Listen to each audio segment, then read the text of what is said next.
So I think we're all ready to go, and we're going to welcome to the stage for a fascinating panel all about disrupting the food industry. Please welcome Beatriz Romanos from Tech Food Consult and Magazine.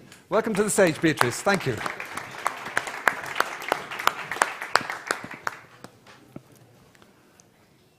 Okay. Okay, we are here to talk about disruption. And usually we describe disruption as a sudden change that makes a break in a situation and that changes the situation and the paradigm for the traditional players that they are. And until now, there have been defined at least 25 technologies that have the potential to impact and to disrupt in the way we live and in the way we make business. And here we have the opportunity to talk with three people who have been disruptors in their areas and that have been successfully participating and promoting projects that have really disrupted the areas in their areas of business. Please join me to welcome Javier de la Llave from now Aqua Service. Yeah, thank you. Formerly CEO of Comprea, one of the most recognized food delivery and grocery delivery companies in Spain. José del Barrio, founder of La Nevera Roja and one of the most successful case studies and exits of a food delivery company in Spain. And also Andoni. Andoni Goicoechea. Sorry. We have been making jokes with him just before we started because he has the name, he's from Venezuela, and he has the same name of a very, very famous football player in Spain, Andoni Goicoechea. It's not an actual one, but a lot of people calls him and reminds him this football player, and then now I have forget his name. So thank you very much for joining us. Let me move a little bit the seat, and I would like to start talking a little bit about your role in innovation in your respective fields. In your case, for example, Javier, we have met a lot of time ago when you started, when you and your partners with Comprea. Yeah. That also has a very interesting exit story because it was purchases acquired 1 year ago exactly. Yes, we were here last year here when it was announced. Yeah, we right? were announcing them. So congratulations, one year of this operation. So what do you think was the point of disruption of a company like Comprea in the moment that was created here in Spain? Well, Comprea was created 4 years ago, more or less. And I think the most disruptive thing about it was the model itself, no? Because now it seems pretty obvious, but 4 years ago, no one was believing in it. So we were the first ones that were bringing the model to Spain and adapting it to the Spanish culture, that it was already working in United States by Instacart. And after a year, more or less, Amazon came also with Amazon Prime, offering the same service. And then it wasn't anymore a disruption. It was already a necessity and something that it was happening. And there was also a disruption because 3 years ago, it was only 600 million in the on-demand service in internet. I mean that along all the money that is moving in the food, only the 1% was moving through the internet, and now it's almost 2%, what is a lot in 3 years. I mean, it's a lot of increase. So I think that's the disruption in the last 4 years. Okay, very, very, very interesting experience if you want to look for it. Andoni. Yeah. Nice. You changed your got it. Yeah. You changed your career from being a doctor to become what you call yourself a burger maker. Yeah. So, but it doesn't sound very new, very innovative, but finally you have managed to create a restaurant chain that now has 50 restaurants in Spain.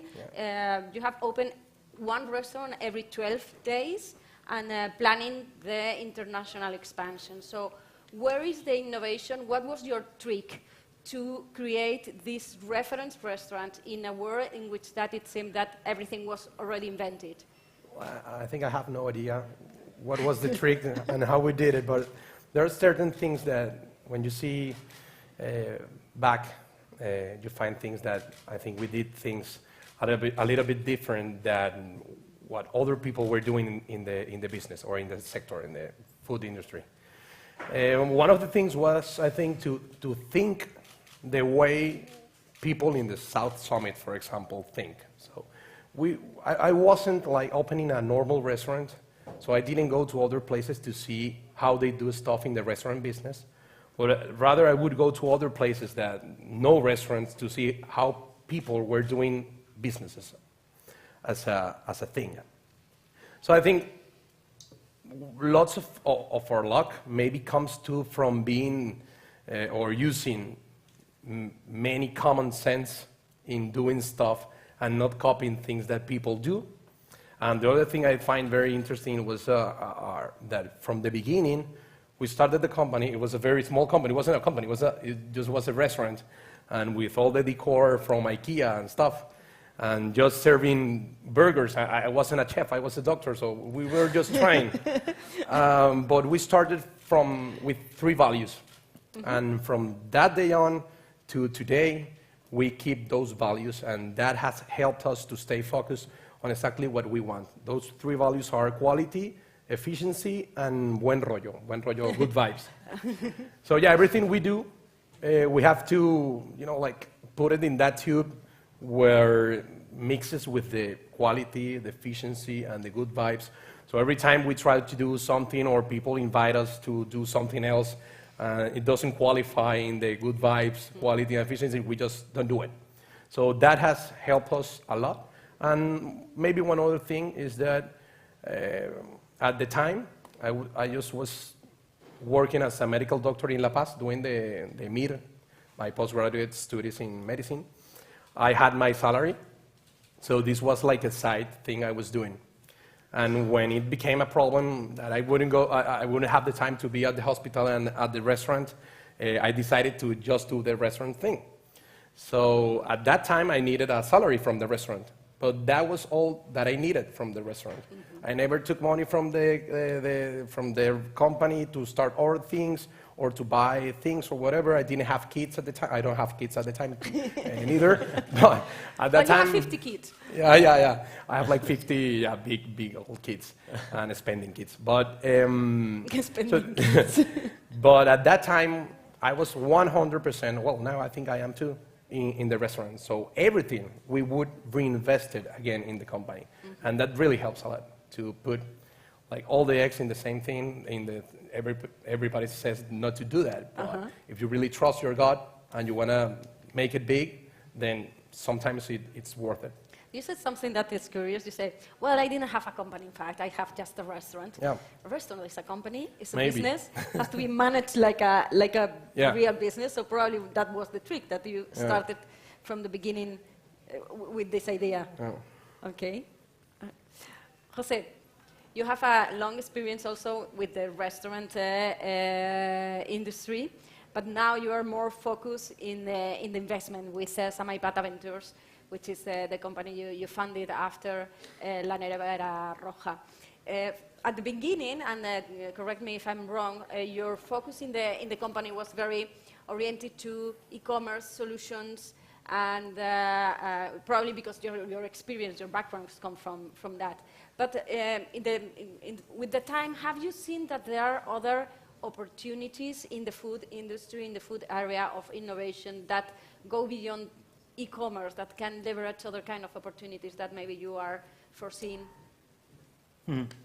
Well, yeah, as you mentioned, I've been connected somehow to the food industry since, well, almost 10 years ago. First at La Nevera Roja, building a food delivery marketplace.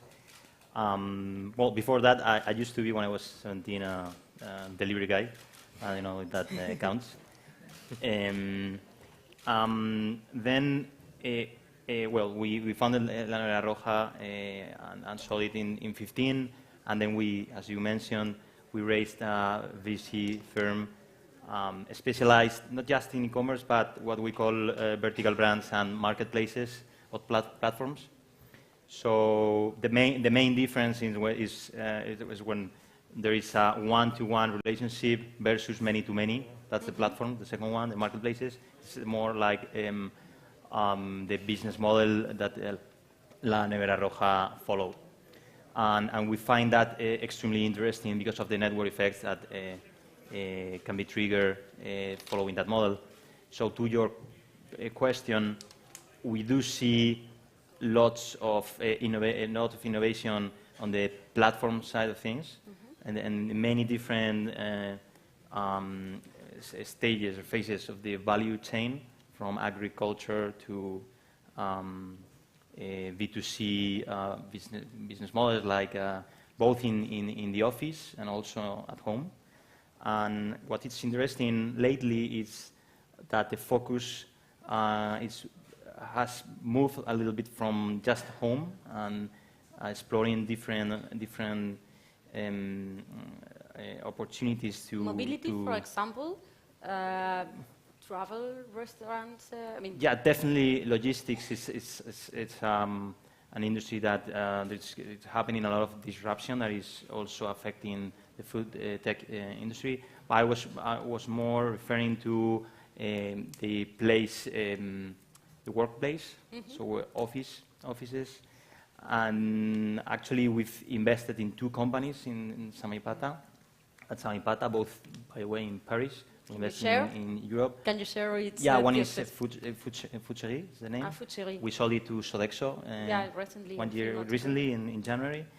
And the other one is called Totem. And both of them are focusing on delivering an amazing experience at the office, which was something that nobody thought much 5 years ago.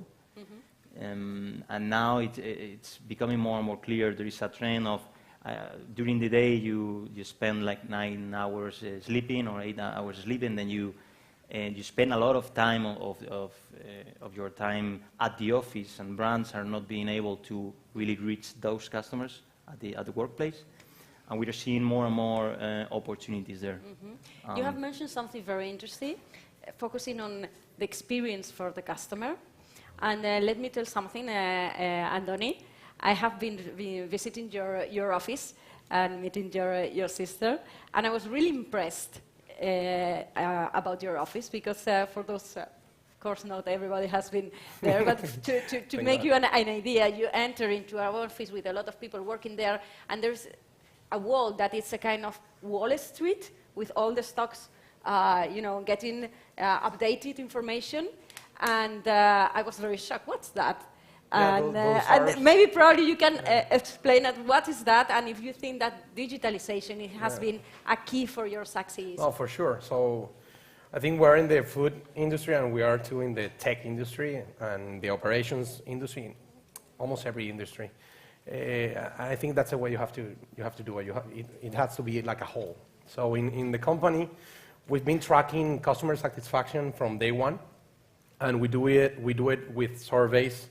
We survey our clients, and our clients normally, well, more than 70%, make a reservation to go to a restaurant. So we're a burger restaurant. It's a gourmet burger restaurant. It's a casual dining formula, and people make a reservation to go there.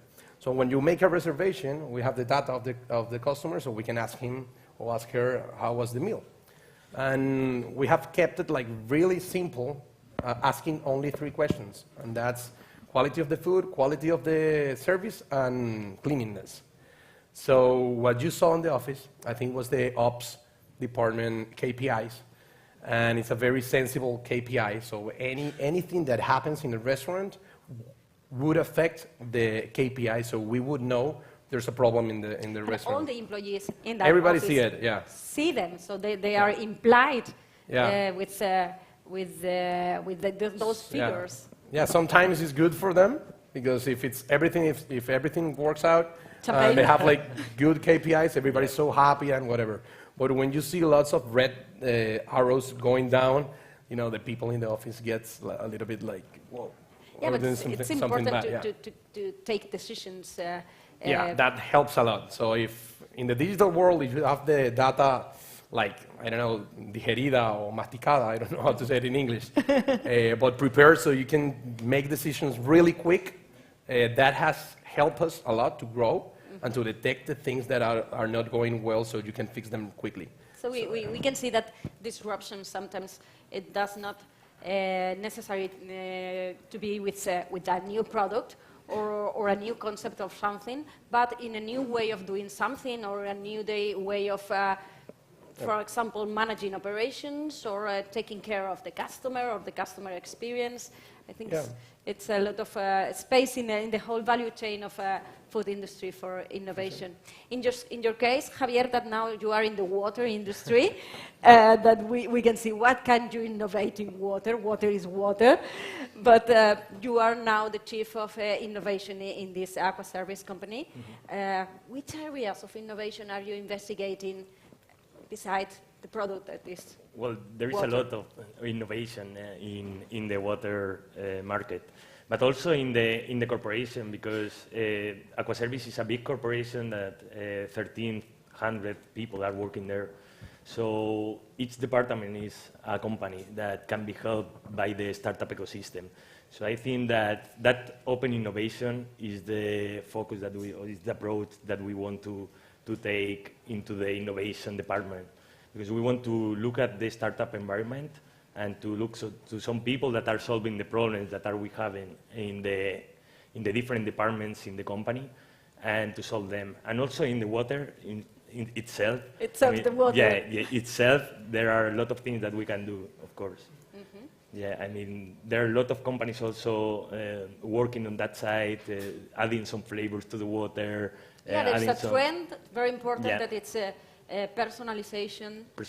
And also the interest for a more healthy lifestyle. And this has a lot of thing to do with. Yeah, and also some water. track information about how much water are you drinking along the day, and drink advisors that you are installing by an app in your phone, so they are telling you when you are forgetting to drink water.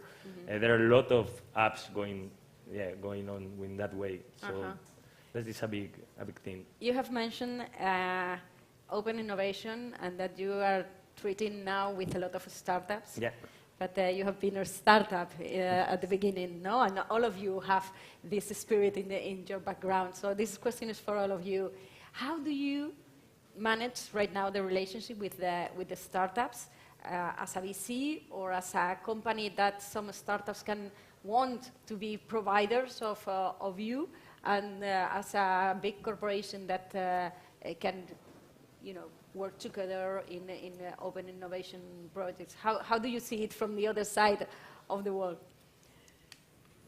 Any of you? Well, it's a huge challenge for corporates to really have, let's say, healthy relationship or productive relationship with startups. I think they are playing very different sports. It's like one is playing basketball, and the other one is playing soccer, so complete different rules. And there are no many success stories of corporates being able to really communicate, integrate, even acquire in a successful way high-tech startups. There are examples, but it's a big challenge. There's a lot of value to be created by doing so, but the reality is that cultures typically, as Anthony mentioned before, is extremely important especially in startups, in every company, but especially in startups that are starting, and especially in the very early days, and the way they work, the kind of life cycles, feedback loops, etc., that they are used to, are completely different ones than the ones corporates are used to work. So communications can become super difficult. The most successful cases that we've seen is corporates acknowledging the fact that they have those limitations and try to build relationship with a high level of autonomy for those startups that they work for or even they acquire. So they acquire those companies, but they let them work autonomously and keep innovating in the same way they used to do it before the acquisition. And that's the one that we've been working successfully. I'm sure there are more, and I'm sure there are in the more developed markets as maybe US for sure, but also London, Paris, corporates are more and more used to do this. But it's a big change, a big challenge that definitely will unlock a lot of value, but it's tough. Okay. Anthony, I'm sure a lot of startups trying to innovate in the restaurant tech industry knock your door every day. Yeah. We feel like a startup, and now that we have a new partner, we sold 80% of the company last summer, we still feel like a startup. And our providers, our suppliers, mostly, we see them as startups too. So, for example, the meat company that one of the two meat companies that we buy the food from, it's a very small company, it's a family-owned business, so they really think like us. And when we ask them to do like new things or to move a little bit, they'll move. And that's a thing that we really like. Normally we don't work with big companies that don't understand our entrepreneurial spirit. So I think it's a nice match for a company that's really growing to have partners and suppliers and providers that want to grow like you and that really have that spirit. So we have had lots of luck working with this type of companies. And I'm telling you, I'm talking about technology, the reservations company that we use for the table of reservation, the marketing, the communications, the PR communications agencies, the food providers. So we really like that. And now that I'm looking, now I have like my empresa patrimonial. How do you say that? Family office. Yeah, like the family office we're starting. I'm not only working now in Goico, but I have to, figure this out. And we've started looking at entrepreneurs. And I just asked Jose, what's the importance of the entrepreneur and what's important on the product or the service? And it's amazing how it's, I don't know if it's 50-50 in a moment, but at the beginning, maybe it's 80-20. Yeah, being an usually entrepreneur team, when you talk and with the the team. investors, team. So yeah, I've been looking at the companies and people, and it's amazing how things from the outside look like they are almost the same, but when you really meet the guy, it's amazing how different it is. And it's amazing how much importance, well, at least I give. I'm not an expert, un inversor expert, but I'm trying to do it. So I've been looking at things, and it's amazing how the entrepreneur is, I think is the most important part. So when you see a match, when you see someone that does the things like you think it should, you feel comfortable. I think it's the same way when you work with companies in your company, yeah. And in your case, now that you are on the other side, what do you look for in those startups? Well, we are lucky that we have also the network of Plug and Play, because the same people that founded Aquaservice then founded Plug and Play also in United States. And there is a huge trend all around the world that now there are some verticals, corporations that are looking for fit first, investment follows.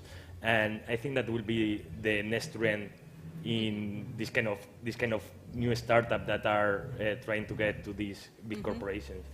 And what are we? You told me what are we looking in the startups? Because you now are the innovation manager, and then you are trying to find this disruption we are talking about. No, how small companies maybe they have this good idea that can help us to disrupt in any area. Yeah, well, as I said before, we are looking in every area. So now we are looking more for IoT, and we are looking for also the team, but also these fit first that they have already a product and that can solve any problem that we have inside the company. Okay, we have talked about trends, and one of the trends that maybe have received more buzz in the latest years in terms of food innovation, food tech, is the alternatives to meat. So we have here un hamburguesero, as you define yourself, a burger maker.